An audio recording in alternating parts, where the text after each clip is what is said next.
Join us as we continue our review of the top 10 practice gaps of 2018, first presented at last year's update course by APSA's Practice Development Committee. Alex, what was number one?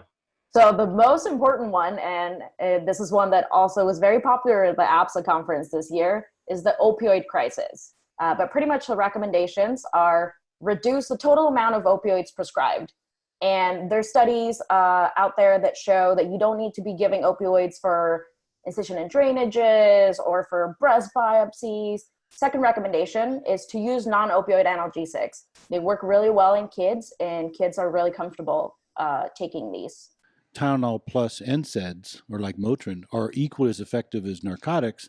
Third recommendation was to use non-pharmacological approaches. There's a lot of either heat or warmth or other comfort measures that significantly reduce pain, including meditation and deep breathing. And the fourth recommendation is to educate patients on the disposal of these unused drugs, because the drugs are staying at home and being found either by kids or other family members, and they're continuing to contribute to the opioid epidemic in the country. I have to go back and review that to see if there's something I can start doing as well.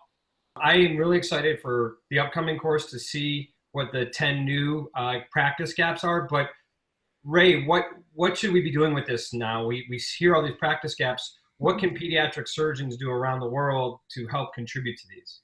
So I think reflection on your own knowledge gaps are ones that you see. If you find them, you can shoot an email over to think@eapsa.org and contribute to the PDC's effort.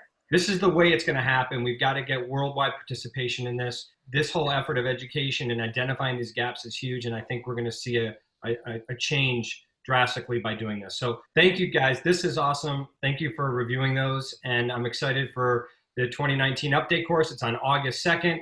We hope everyone's there, and we'll do this again next year.